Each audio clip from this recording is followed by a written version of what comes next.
Hello, everyone. Welcome to the Utah League of Cities and Towns legislative headlines for the third week of February.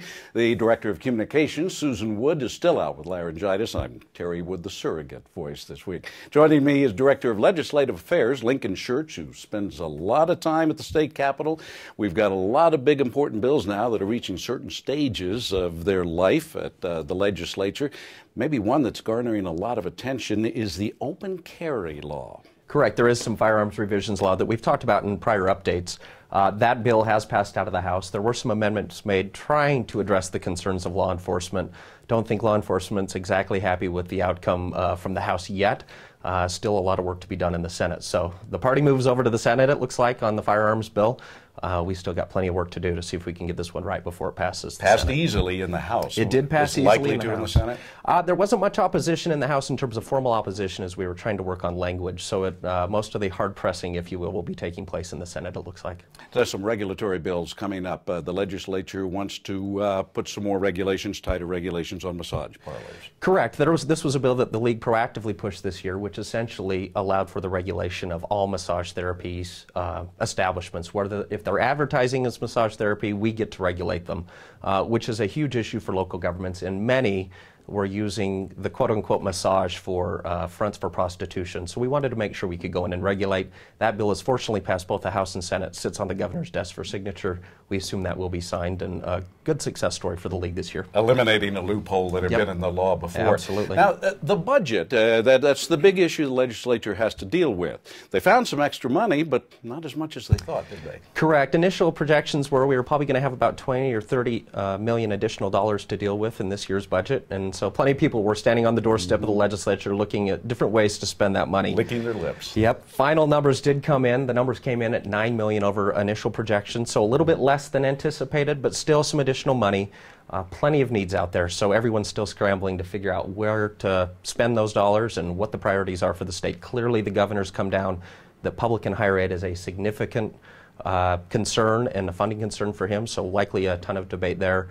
USTAR, which is an economic development engine for the state of Utah as well that partners with higher education, is also looking for about $6 million additional dollars to promote their efforts. So those are the big two priorities out of the governor's office and will likely get a fair amount of attention.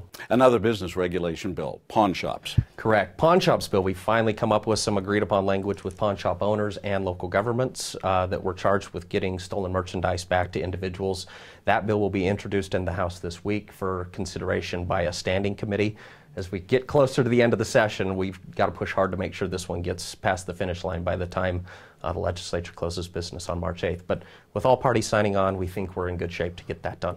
An interesting development that's come up is some homeowners associations are asking the legislature for help. What's this one all about? Correct. We've been in conversations with Senator Kurt Bramble from Provo. He's had some concerned citizens in his district say, hey, we're property taxpayers as well, even though we live in a private development. Shouldn't the city take care of the infrastructure of our private development?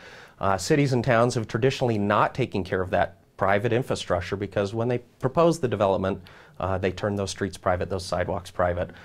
Now that some of that infrastructure is starting to fail, folks are wondering if the city's going to step in and help. So he's asked us to look at a probable task force during the summer on studying the issue in ways in which homeowners associations interface with local governments and how that infrastructure demand is going to be handled, either privately or through some sort of public assistance by means of the legislature or city government. Now, the controversial one, there's been some modifications to the GRAMA bill, the law that allows the public open access to records of our legislators. Tell us what's happened lately. Two very significant bills this year. Again, the legislature is coming back trying to address some of the concerns that were expressed last year by newspaper agencies and those who were promoting more open discussions of government.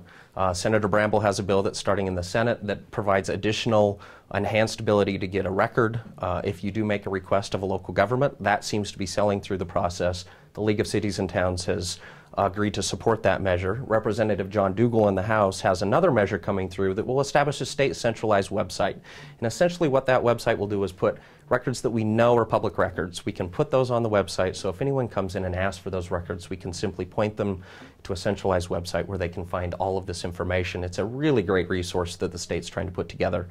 A lot of work needs to be done in order to get those records on that website. That's been the concern of local governments. We're trying to work through those concerns and come up with something that promotes openness but also realizes kind of the manpower that it will take to get that up and running. And if it happens, those records would be more easily accessible. No question. Having to have a worker dig them up. Really, the legislature's trying to make government more open. We're still very, very open in the state of Utah, trying to make the process as easy as possible. But every measure we can take to instill more confidence in the citizenry, I think the legislature is interested in that and promoting those issues. And speaking of that, the citizenry, there are areas where the citizens can go, anybody can go, to find out what's going on in the legislature. Absolutely. You can go to the state's website, which is le.utah.gov, for all issues, or you can come to our website for city-specific issues, and that's ulct.org. And you're up there every day keeping an eye on things. 2.5 more weeks, so it's fast-paced from here on out. Lincoln Church, thank you very much. You're on top of things as usual. Thanks, Terry. And that's your legislative headlines for the third week in February. I'm Terry Wood for the Utah League of Cities and Towns.